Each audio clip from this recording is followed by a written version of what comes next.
ಕೇಂದ್ರ ಸರ್ಕಾರದ ವಿರುದ್ಧ ಮುನಿಸಿಕೊಂಡ ಬಿಜೆಪಿ ಸಂಸದ ಮಂತ್ರಿ ಸ್ಥಾನದ ನಿರೀಕ್ಷೆಯಲ್ಲಿದ್ದ ಜಿಗಜಿಣಗಿಗೆ ತೀವ್ರ ನಿರಾಸೆ ಆಗ್ಬಿಟ್ಟಿದೆ.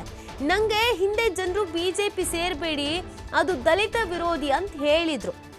ಆದ್ರೂ ನಾನು ಸೇರ್ಕೊಂಡು ಚುನಾವಣೆಗೆ ಸ್ಪರ್ಧಿಸಿ 7 ಬಾರಿ ಗೆದ್ದೆ. ಆದರೆ ಕೇಂದ್ರ ಸಚಿವರಲ್ಲಿ ಎಲ್ಲರೂ ಮೇಲ್ವರ್ಗದವರೇ ಆಗಿದ್ದಾರೆ. ದಲಿತರು ಯಾರು ಬಿಜೆಪಿಗೆ ಬೆಂಬಲವೇ ಕೊಟ್ಟಿಲ್ವಾ? ಇದು ನನ್ನ ಮನಸ್ಸಿಗೆ ತುಂಬಾ ನೋವನ್ನು ಉಂಟು ಮಾಡಿದೆ. ಹೈಕಮಾಂಡ್ ವಿರುದ್ಧ ಈ ರೀತಿಯಾಗಿ ಅಸಮಾಧಾನವನ್ನ ನೇರವಾಗಿಯೇ ಹೊರ ಹಾಕಿದ್ದಾರೆ ಸಂಸದ ರಮೇಶ್ ಜಿಗಜಿಣಗಿ.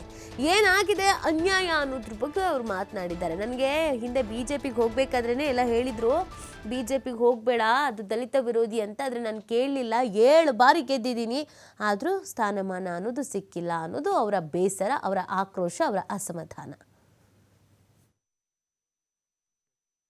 ಅಲ್ರಿ, ನನಗೆ ಮಂತ್ರಿಕಿದು ಅವಶ್ಯಕತೆ ಇಲ್ಲ. ನನಗೆ ಅವಶ್ಯಕತೆ ಇರೋದು ಜನರದು. ಆದರೆ ಜನ ಏನು, ನಾವು ವಾಪಸ್ ಬಂದ ಮೇಲೆ ಹಳಿ ಅಂತೂ ಉಳಿದ್ರು. ನಾವು ಮೊದಲೇ ಹೇಳಿದ್ದೆವು ನಿಮಗೆ, ದಲಿತರು ವಿರೋಧಿ ಅದ, ಈ ಪಕ್ಷ ಸೇರಬಾರ್ದು ಅನ್ನೋದು. ಭಾಳ ಜನ ನಮ್ಮ ದಲಿತರು ನನ್ನ ಜೋಡಿ ವಾದ ಮಾಡಿದ್ರು. ಆದರೆ ನನ್ನ ಸಲುವಾಗಿಲ್ಲ, ಜನರ ಒತ್ತಡ ಮಾತ್ರ ಆದ. ನೀವು ಯಾವುದೇ ಪರಿಸ್ಥಿತಿ ನೋಡಿರಿ, ಎಂಥ ಅನ್ಯಾಯನೋ ನ್ಯಾಯ ಹೇಳ್ರಿ. ಒಬ್ಬ ದಲಿತ ಮನುಷ್ಯ ಇಡೀ ಸೌತ್ ಇಂಡಿಯಾದಾಗ, ದಕ್ಷಿಣ ಭಾರತದಲ್ಲಿ ನಾನು ಒಬ್ಬನೇ ಗೆದ್ದು ಬಂದವ. 7 ಚುನಾವಣೆಯಲ್ಲಿ ಒಬ್ಬ ದಲಿತನಾಗಿ ಎಲ್ಲ ಅಪರ ಕಾಸ್ಟ್ನವ್ರು ಆದ್ರಪ್ಪ. ಅಂದರೆ ಇವರೇನು ಈ ದಲಿತರೇನು ಭಾರತೀಯ ಜನತಾ ಪಕ್ಷಕ್ಕೆ ಸಪೋರ್ಟೇ ಮಾಡಿಲ್ಲ.